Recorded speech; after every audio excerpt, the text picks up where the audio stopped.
Hello, everybody.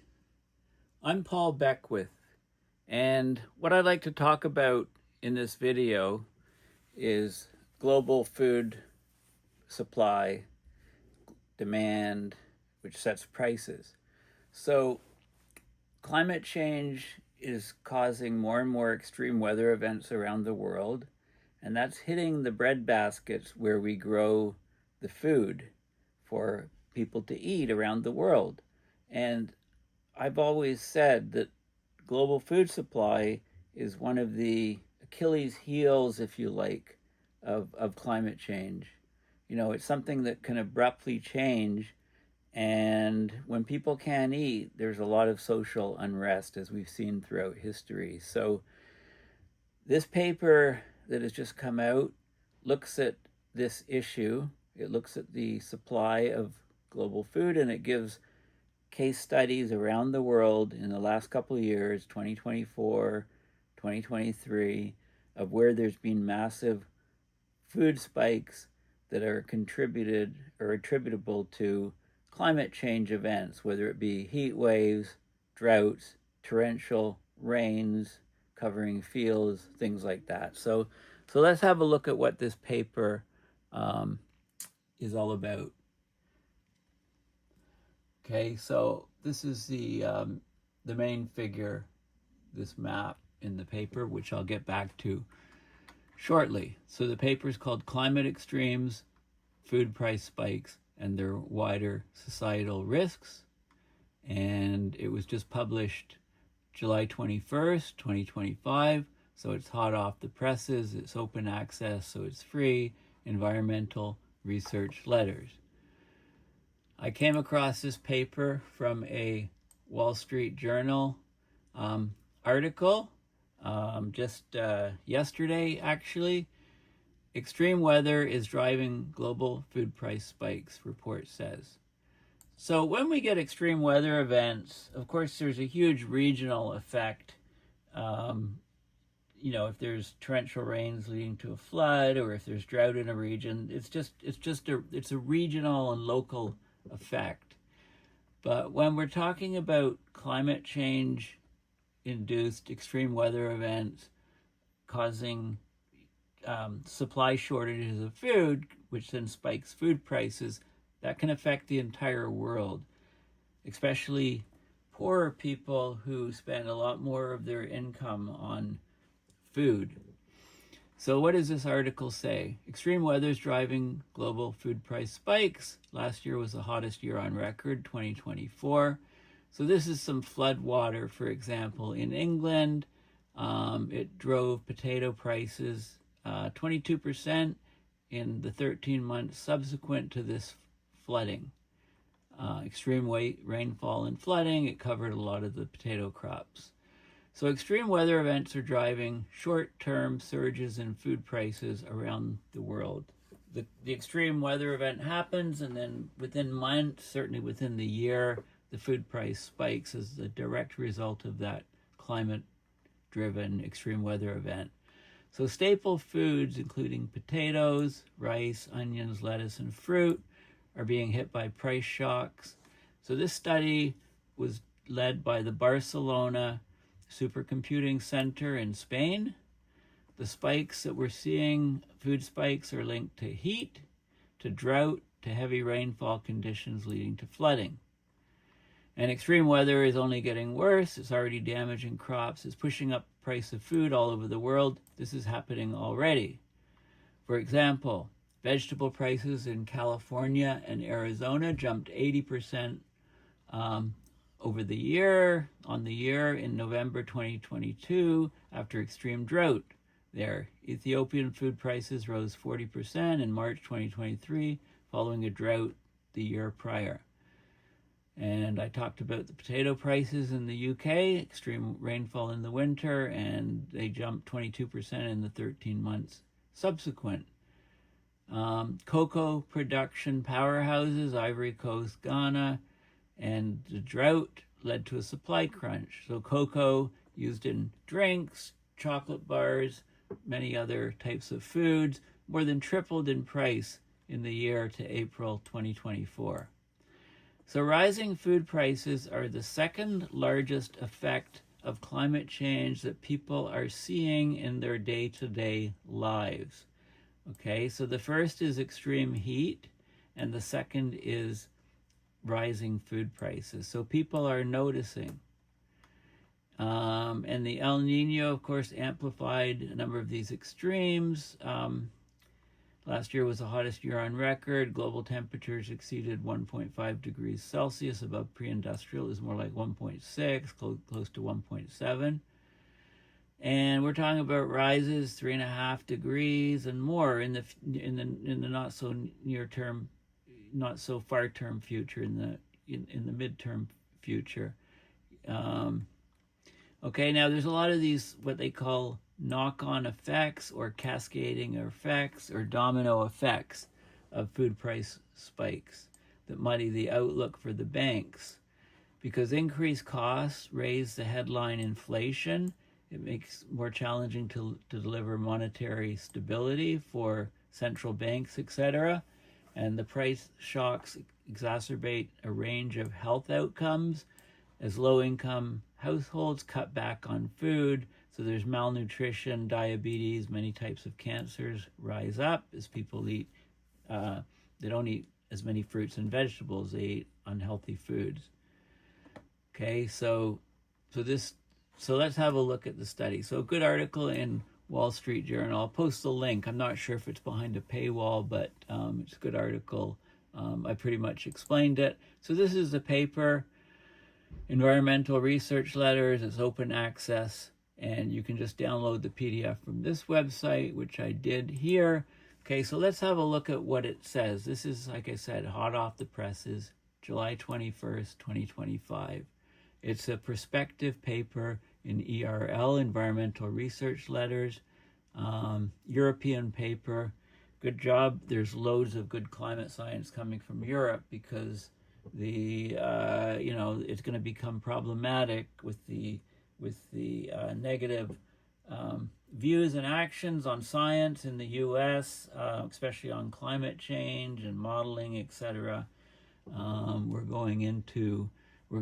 seeing a lack of information in the U.S., or we will, in an ongoing basis, it's going to get worse depending on lag times. Okay, so 2024 was the hottest year on record. Global temperatures exceeded 1.5 C above pre-industrial. That's usually defined as 1880 to 1920. Now, if we go back to the original pre-industrial, 1750, you need to add 0.2, say 0.3 onto those numbers. So we hit 1.6, record high temperatures, and I've talked a lot about the reasons. James Hansen has talked about them a lot. So records were broken across large parts of the Earth's surface. We had widespread exceptional heat impacting people. So rising food prices are beginning to play a prominent role in public perception. They're the second most frequently cited impact of climate change experienced globally, followed only by the extreme heat from the heat waves itself. So they do econometric analysis, and that confirms that abnormally high temperatures directly cause higher food prices, as the impacts on agricultural production translate into their supply shortages. So that causes demand exceeds supply, so there's food price inflation. So this study tracks changes in the overall price aggregates.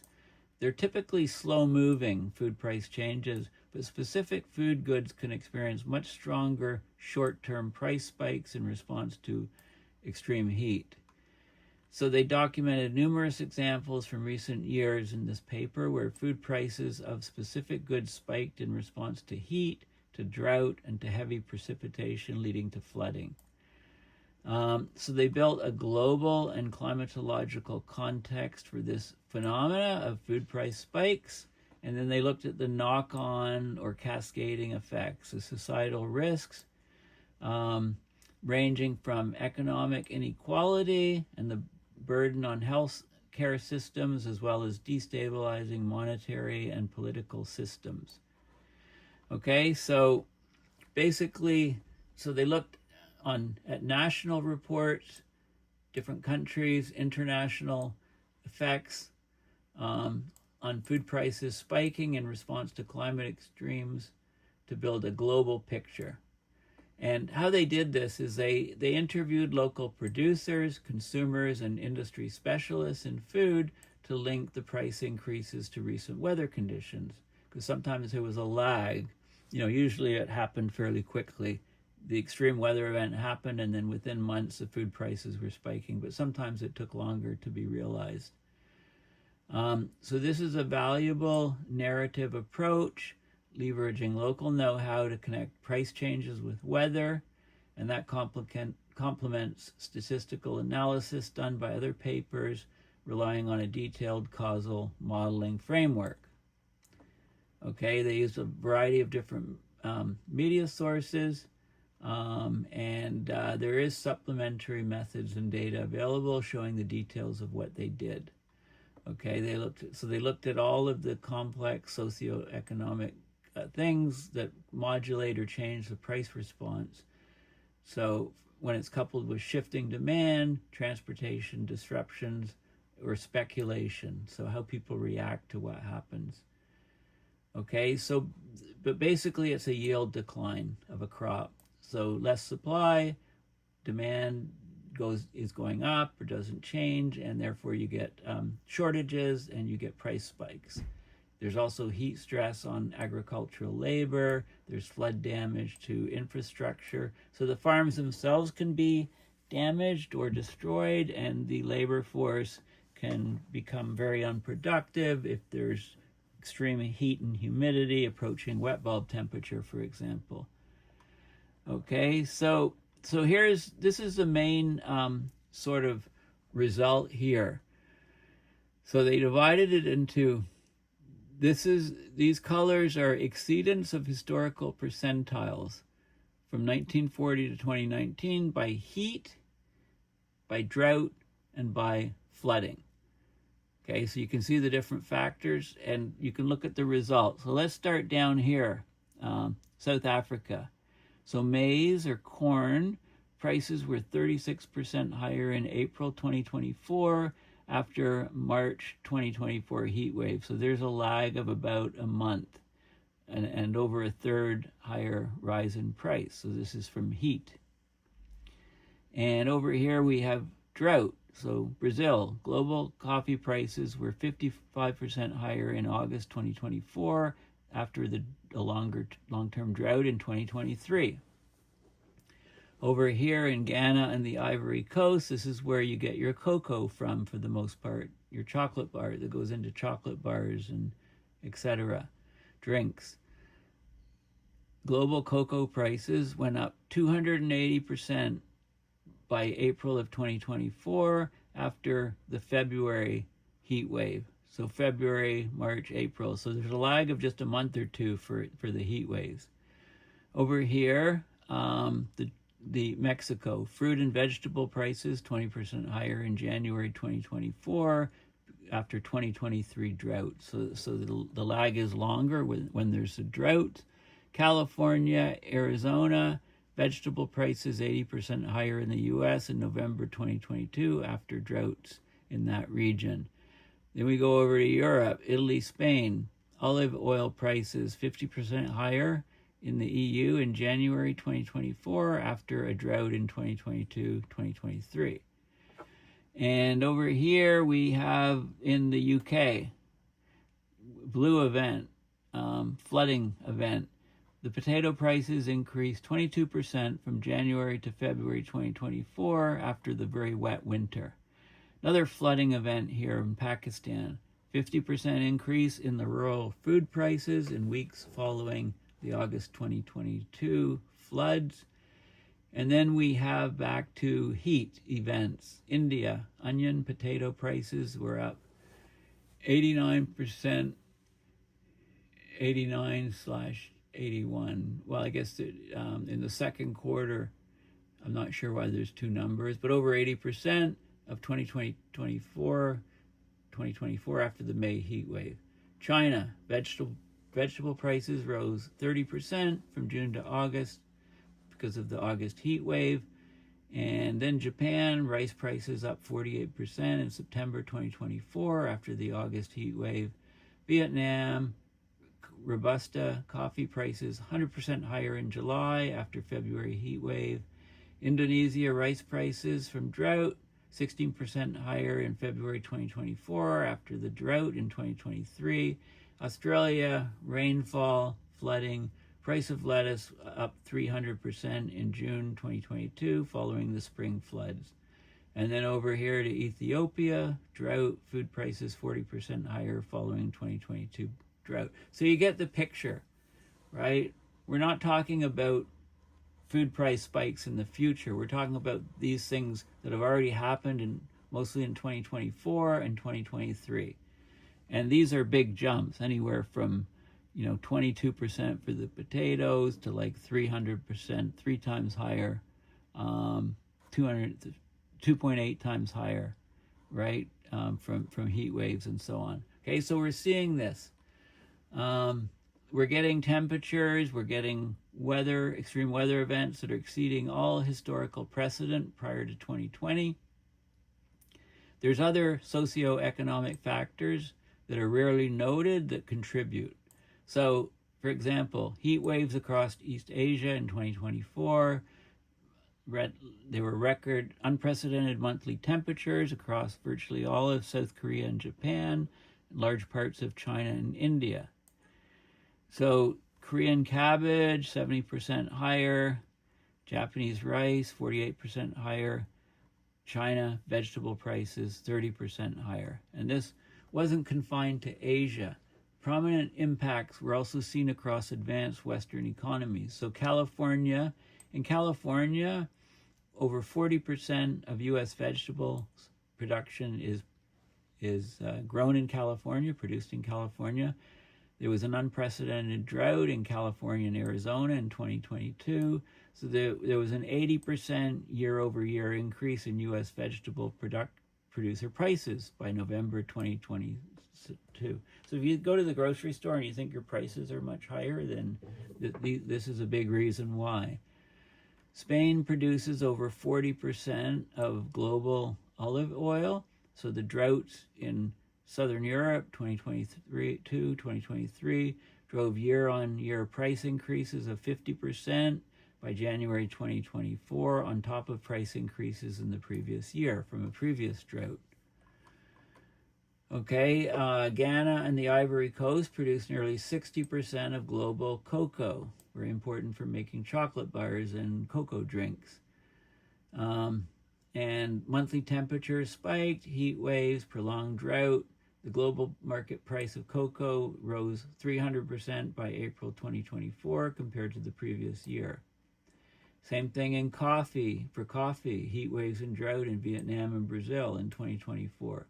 So there's many challenges for suppliers of food, many challenges for consumers who face these price spikes in their food. And this is also in regions far away from those regions affected by weather extremes because of globalization, global trade.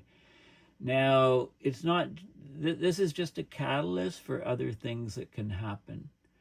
Okay? So first, rising food prices have direct implications for food security, particularly for low-income households. And what happens is households spend the same but buy less, either going hungry or depending on sources of charity, or they spend the same but buy cheaper options, typically cutting out nutritious foods like fruits and vegetables, which are more expensive sources of calories. So they spend a higher proportion of their income on food, so there's knock-on effects on other areas of essential expenditure.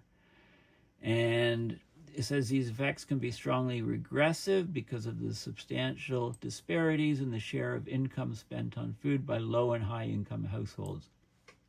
Okay, so in the U.S., the lowest income quintile, so a quintile is 1/5. Okay, remember the Dion quintuplets, 5 kids born, and then they became a sensation many decades ago in Canada. Dion quintuplets. Anyway, the quintile 1/5. The lowest 1/5 of the U.S. by income spends about 1/3 of their income on food. The highest income quintile spends about 8%. Okay, so food price rises, it pushes of course, it affects people disproportionately. The fact that larger price increases occur in hotter and typically poorer countries further amplifies the effects. And then, of course, the big knock-on effect is public health, right? Price increases shift consumer spending towards cheaper, often less nutritious options. When climate extremes directly affect the prices of nutritious foods like fresh fruit and vegetables, the knock-on, it affects the diet, and then it affects health of people. Diet-related diseases are responsible for more deaths than any other risk to humanity. So this is a very important issue.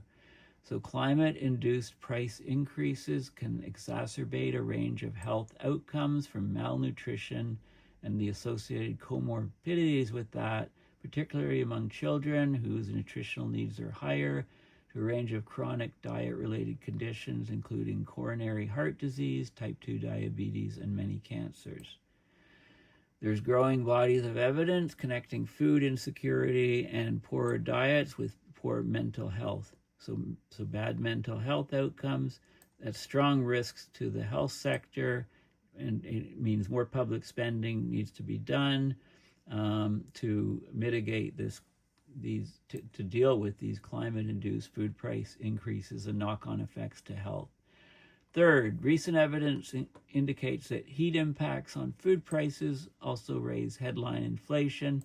So central bank mandates for price stability may become increasingly challenging to deliver if more frequent extreme weather events make food prices less stable domestically and in global markets.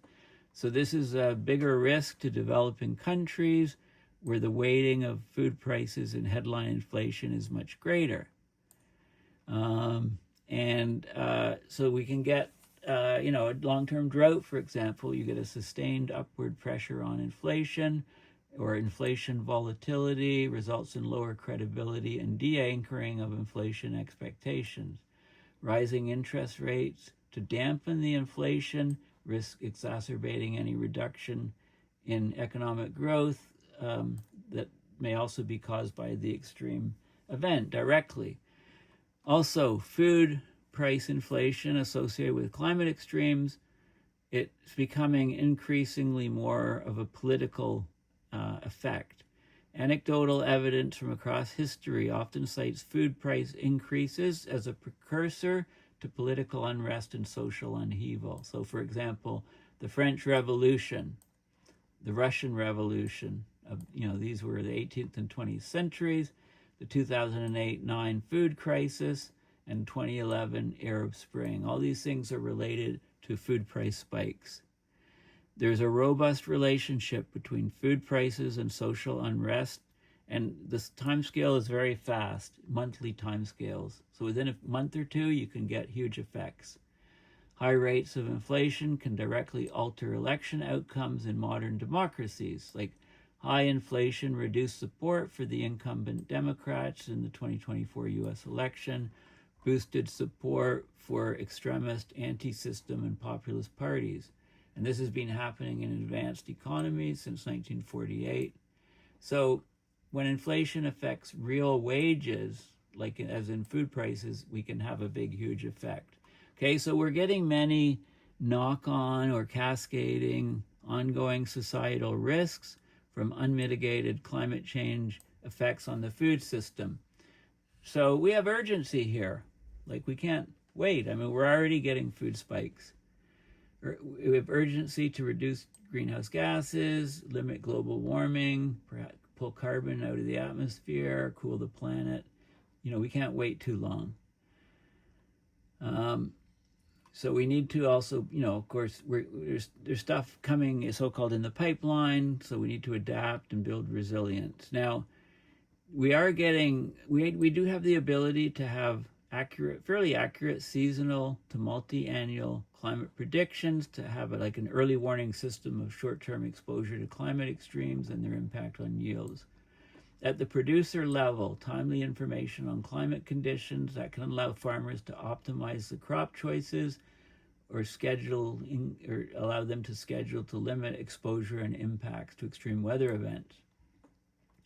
Climate predictions even have useful skill for forecasting prices of specific commodities, and that's very useful. So, for example, HSBC highlighted how temperatures are now a better metric for forecasting food prices across India than our reservoir levels, which have been used historically in financial models of how much food India is going to produce. Okay, so that, it gives you a window for governments and central banks to limit the downstream effects of higher food prices on further societal outcomes. And so agricultural adaptation strategies for the long term are also vital, like crop switching, irrigation, but there's challenges to implementing, increasing water demand, both by populations and climate and agriculture, and changed by climate change. So Catalonia, prolonged droughts contributed to rising olive oil prices, for example. The regional government passed new regulations to reduce agricultural irrigation by 80% during drought periods. So that's crucial for sustainable water use, but it limits the capacity of irrigation to adapt. Okay, so there's all kinds of factors coming into play. So the risks to food security, to human health, to monetary and political stability, which are highlighted in this paper. These are complex interactions between the environmental changes and the overall human system, the socio-economic system. There's large uncertainty. There is more and more multidisciplinary research being done to trace the effects across the entire system. So we need more people to think about the system, the overall system, and how to make it more resilient, not just components of it. So that gets into policy, into looking for key gaps on what we're doing, farming subsidies, et cetera, et cetera. So any policy effects that strengthen the resilience of households to cope with inflationary shocks under increasingly unprecedented climate extremes are therefore likely to be effective in helping to mitigate these risks. So, for example, there could be index-linked social security programs, nutritional safety nets targeted towards at-risk groups like children, pregnant women, and the elderly. Okay, we have to somehow ensure the affordability of food under the pressures from climate change. And they talk about, future warming. We're heading to much, much warmer temperatures very quickly. So, this underlines the necessity and urgency of mitigating greenhouse gas emissions, associated increases of climate extremes, and the consequential disruption of food production. Okay, so, and I always say more research is needed, etc. So this is a very timely and important paper. Many people, we all have to eat. And, when there's climate extremes, and then they can be tied directly to food price spikes and also to ongoing societal risks for people who are without food, right? Nothing stimulates a revolution more than food shortages, right? As you can imagine.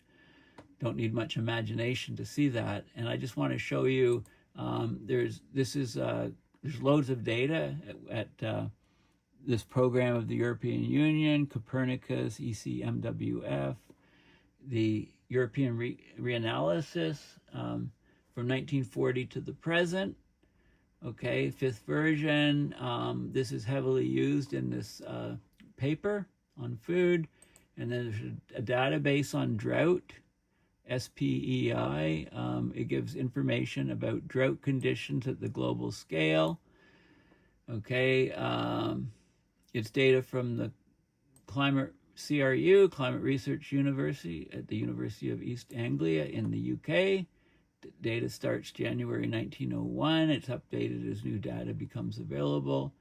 And also, those are some of the key things there. Okay, so this is a very important paper. And you know, when things are happening in society, when actions are taken by government, just think a little bit between the lines and think about the climate change effect, the extreme weather event effect, because it's there more and more, whether people want to recognize it or not. You know, it's very, very important. It's not going away. Thank you for listening. Please go to my website, paulbeckwith.net, and donate to PayPal to support my research and videos. Thanks again. Bye for now.